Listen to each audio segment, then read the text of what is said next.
Video click பண்ணி பார்த்துட்டு இருக்கிற அவங்களுடைய வாழ்க்கை ரொம்ப ரொம்ப ஹாப்பியாக இருக்கும்னு ப்ரே பண்ணிக்கிறேன். இட்லி சப்பாத்தி தோசைக்கு என்ன குருமா வைக்கலாம் அப்படின்னு யோசிக்கிறீங்களா? இந்த குருமா ஒரே ஒரு வாட்டி வச்சு பாருங்கள், செம்மையாக இருக்கும். ரொம்ப ஈஸியாக வச்சிடலாம், 5 மினிட்ஸ் போதும். இதில் ஒரு சீக்ரெட் இன்க்ரீடியன்ட் சேர்த்துருக்கேன். அது வந்து ஒரு ஹோட்டல்கார் சொன்னார். அந்த இன்க்ரீடியன்ட் சேர்த்து செஞ்சு பாருங்கள், செம்மையாக இருக்கும். எப்படி செய்யலான்னு பார்க்கலாமா? இதுக்கு ஒரு 1/4 கப் அளவுக்கு தேங்காய் ஒரு மிக்ஸி ஜாரில் எடுத்திருக்கேன். அதோட 4-5 பல்லு பூண்டு, ஒரு சின்ன துண்டு இஞ்சி, ஒரு 1/2 டீஸ்பூன் கசகசா, 1/2 டீஸ்பூன் சோம்பு, அப்புறம் ஒரு 2 வெங்காயம் கட் பண்ணி வச்சுருக்கேன், அது இதில் ஆட் பண்ணுறேன். அப்புறம் 2 தக்காளி கட் பண்ணி வச்சுருக்கேன், அதையும் போட்டுட்டு இதோட ஒரு பட்டை லவங்கம் ஏலக்காய் ஒன்று போட்டு இது நல்லா அரைச்சிக்கலாம்.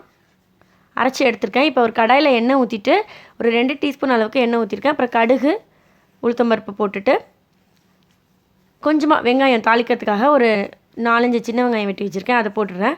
அதுக்கப்புறம் கொஞ்சம் கருவேப்பிலை போட்டுட்டு சாட்டே ஆனதுக்கப்புறம் நம்ம அரைச்சி வச்சுருந்தோம் இல்லையா, அந்த பேஸ்ட்டை வந்து இதில் ஆட் பண்ண போகிறோம். இது ரொம்ப ரொம்ப ஈஸியான ஒரு குருமா தான். ஆட் பண்ணதுக்கப்புறம் காரத்துக்கு மிளகாத்தூள் போடுறேன். இப்போ வந்து தண்ணி கொஞ்சம் ஊற்றி அந்த நம்ம மிக்சிலே கொஞ்சம் தண்ணி ஊற்றி அலசி ஊற்றிக்கலாம்.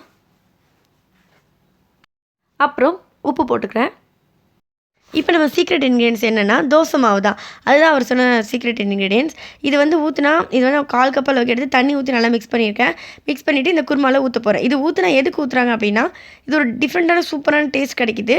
அது மட்டும் இல்லாமல் குழம்பு வந்து திக்காகும். இப்போ குருமா வந்து இப்போ ஹோட்டலெல்லாம் திக்னஸ்க்காக கார்ன்ஃப்ளவர் சேர்ப்பாங்கல்ல, ஆனால் இவர் வந்து தோசை மாவு தான் சொன்னார். சரி, ஏன்னா டிஃப்ரெண்ட்டாக இருக்கே, நல்லாவும் இருக்கே குருமா அப்படின்னு சொல்லிட்டு நான் வீட்டில் ட்ரை பண்ணி பார்த்தேன். அதே டேஸ்ட் வந்துச்சு. ஸோ அதனால் அவங்க கூட ஷேர் பண்ணிக்கிறேன். 2 டீஸ்பூன் அளவுக்கு தயிர் ஊற்றுறேன். புளிக்காத மாவாக இருந்தால் நீங்கள் தயிர் சேர்த்துக்கோங்க, அப்படி இல்லைன்னா தயிரை விட்டுருங்க. இப்போ வந்து தண்ணி நம்மளுக்கு எவ்வளோ வேணுமோ ஊற்றிட்டு கொத்தமல்லி தழை போட்டு கொதிக்க வச்சு இறக்கிட்டோன்னா சூப்பரான எம்டி குருமா ரெடி ஆயிடுச்சு. நீங்களும் கண்டிப்பாக ட்ரை பண்ணி பாருங்கள். இந்த வீடியோ உங்களுக்கு பிடிச்சிருந்தா லைக் பண்ணுங்க, ஷேர் பண்ணுங்க, சப்ஸ்கிரைப் பண்ணுங்க. எல்லா பொருளும் நிறுவனக்கே. பாய்.